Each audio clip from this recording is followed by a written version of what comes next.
What's up guys, yung panibagong video na naman. Yun yung box at si Hyperion Blaze.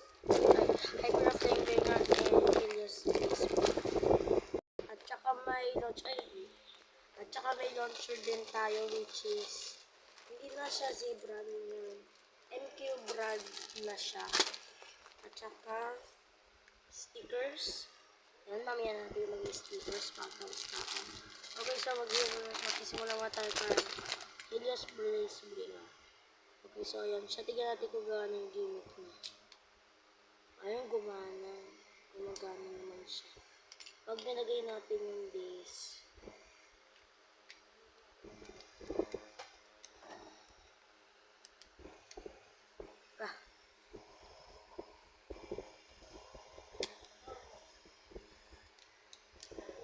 Yan. Okay, so ito na. Tignan natin kung ano yung gimmick.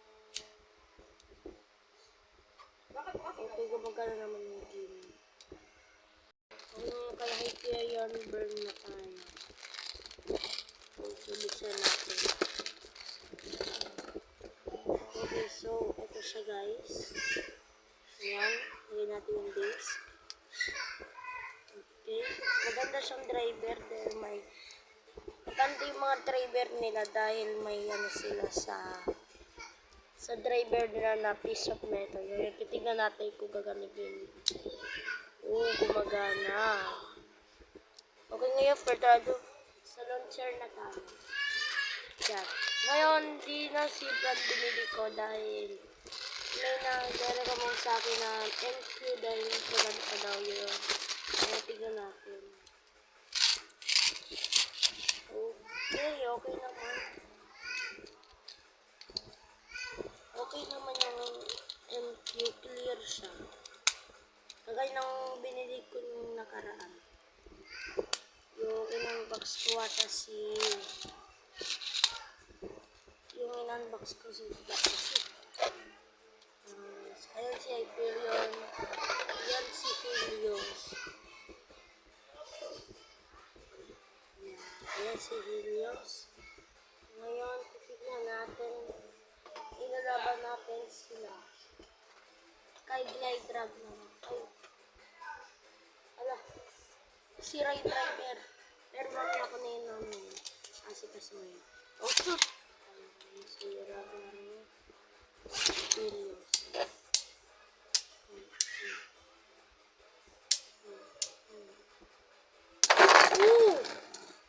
Double burst! Pero mabas yung big blades. Kita nyo yung guys, double burst.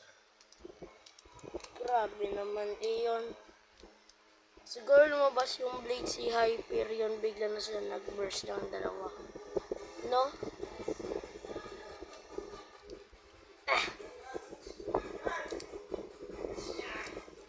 Ayan.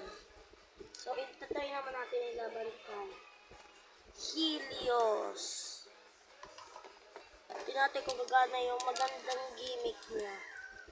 Assemble lang muna si Blade Ragnarok. Ayan. Ala! Namatay na yung ano, kaya wala kayong makikita dito guys.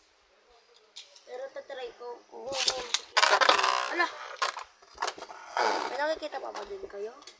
Ayun, nabukas na pala yun. Okay, so wait natin. Okay, so spin muna natin.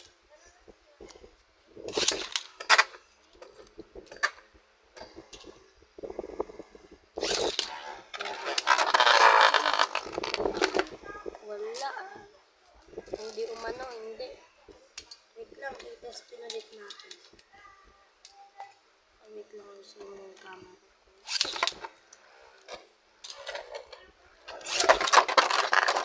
Wala pa kami. Pero sa... Wala. Okay, so guys, dito ko na yung video para sa unboxing video natin for today. See you in the next video.